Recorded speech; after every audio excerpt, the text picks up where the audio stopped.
Okay, it's the Arcade Master again. Wanted to show you the menu system today.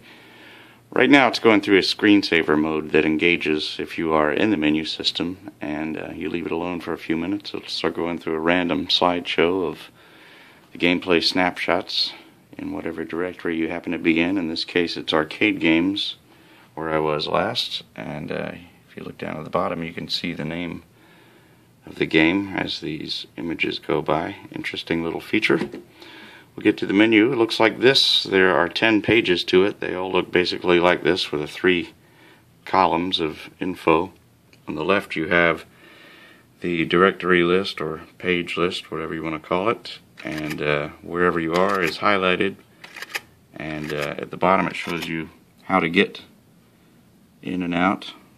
Just use 2 buttons there to scroll back and forth. Always pretty clear where you are and how to get anywhere else. On the right side you have the game list menu, which tells you how many games and where you are in that list and how to scroll either with the joysticks or the trackball. The trackball can move around pretty fast. And another feature here is you can toggle the game's history using sideways on the joystick or one of the other buttons, and what this does is it will engage a history file that is basically like a Wikipedia page full of information for each game, general info, trivia, tips and tricks, other games in a series if it's part of a series, official high score, and a whole lot more. You can learn a lot about the arcade games just from that little feature. I get asked about this game quite a bit, believe it or not. You know, the best-selling arcade game in history. Do you have Pac-Man? Yeah, of course. So that's Pac-Man. Look down here and you'll see the control configuration. This is an image of the control panel. Looks like it to me. And there's a different control configuration for practically every game on here. I'll go through some of these so you can get an idea of just how varied the controls can be and why exactly I used so many buttons here. You have the option of lefty controls for any of the games that use the 4-way stick and the trackball. And that's something I wanted to show you. The trackball covers a lot of stuff like any games that use a spinner. This provides an analog spinner control, and of course any of the trackball games like Centipede, Millipede, Missile Command, Golden Tee. You got 9 of those Golden Tee games. It also provides analog steering for any driving games that use that. So, and even some flight stick games. You know, being the only analog control, it's in control of that. A 4-way stick was worth the 10 extra bucks just for the 200 games that require it, like Pac-Man and Donkey Kong and many others. And speaking of Pac-Man, I wanted to show you one last feature of arcade games unique to arcade games, and that's bezel artwork that helps fill up the unused space on this widescreen when you got one of these vertically oriented monitor games. So when you step back, it helps sell the illusion that you're dealing with a real arcade machine, although that is the actual arcade ROM. I got a coin button here because I don't have a coin mech. I thought that would be silly on a machine that does a lot of console games. Start button. This is a 4-way stick game, so I can do this with one hand, theoretically. And real gaming. When you want to exit, you just, there's also a pause button right there. So you can pause any game. Get right back to it when you're ready. When you want to leave, hit the exit button and you go back to the menu, and within a few seconds you can start navigating the menu again.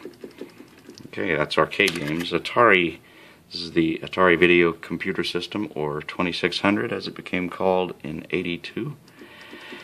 A fixed configuration for the controls. You don't have to relearn a bunch of setup for every game. It's always the same on each game. Got basically a full library here. There are technically over 400 games in the Atari library, but a lot of those are just the Sears Telegames version, and I didn't want redundancy, so instead of the Sears Telegames Tank Plus, I have the official Atari Combat, which is the same game, just had a different label. Anyway, 2 players can play on that. Nintendo, another 2-player setup. It's the original Nintendo Entertainment System. A lot of games there. Just pretty much everything, every US release, every unique European and Japanese release, and even a few that have been translated to English recently. One interesting thing, aftermarket controllers for the Nintendo had a turbo button or turbo feature, so I've incorporated that here. You got turbo A and B as well as regular A and B if you ever want to use those. Plenty of games, lots of fun for 2 players, and a nice big fat slideshow with 841 images. Sega Genesis 6-button controllers, so you got plenty of buttons there for that. Another 2-player setup. A lot of fun to be had in here. Another great, this was actually the first 16-bit system. So you got your Sega Genesis going on. Super Nintendo, big library there. American releases, European and Japanese, and even a few prototypes that were not released but were finished. And one other thing you might notice is if the title is too long to fit right there, it will scroll back and forth so you can see the whole thing. Pretty neat. Plenty of buttons there for A and B, X and Y, L and R. And that's Super Nintendo. Sega Game Gear. This was a color handheld system that competed with the original Game Boy and Game Boy Color. A lot of the games on this system are just ports of the Sega Master System games, which Sega Master System was an 8-bit console that competed with the original Nintendo. So nothing real special there, but this is pretty fun. Game Boy Advance. It's also Game Boy and Game Boy Color. They're all kind of mixed in together because the same emulator does all of them. You got your regular Game Boy games like that, for instance, and then your full color widescreen Game Boy Advance games. A lot of first-person shooters in here. Not the full library of any of the systems, but all the important mascot-driven ones and just about everything interesting. Something from every genre is in this directory. A lot of games in there. Moving on to PlayStation.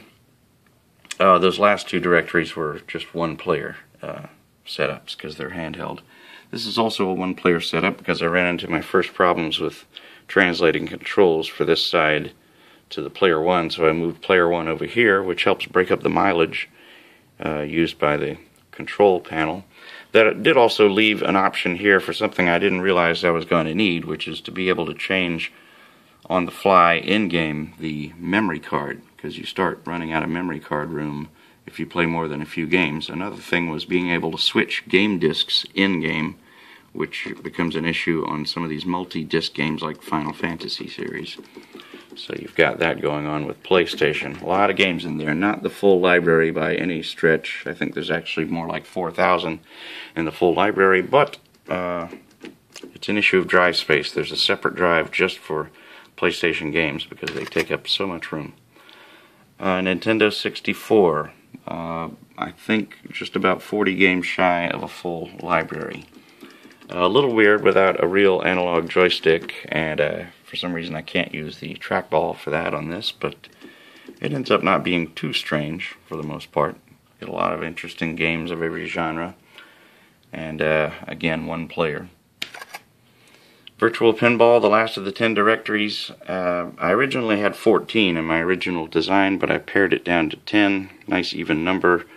Helps make this a little bit more visible, and drive space was also an issue. This is actually a program called Future Pinball, which is free to download on your PC, and all the tables are free as well. A lot of them are simulations of real pinball tables that exist out in the real world. Some of them are just user-made creations. The program is an editor, but you need the program to play these tables, and I'll show you that on some of the video. The outermost buttons are the flippers, and on my 4-player cabinet I have a second tier of controls, and the flipper buttons are on the outside of that. But anyway, that's the Arcade Master in a nutshell. If you want to see more, check out the dedicated Facebook pages, or I have 2 websites, one about the machine and one about how to do this for yourself on your own computer. Free tutorials that tell you everything to do with all the links you need. Talk to you later.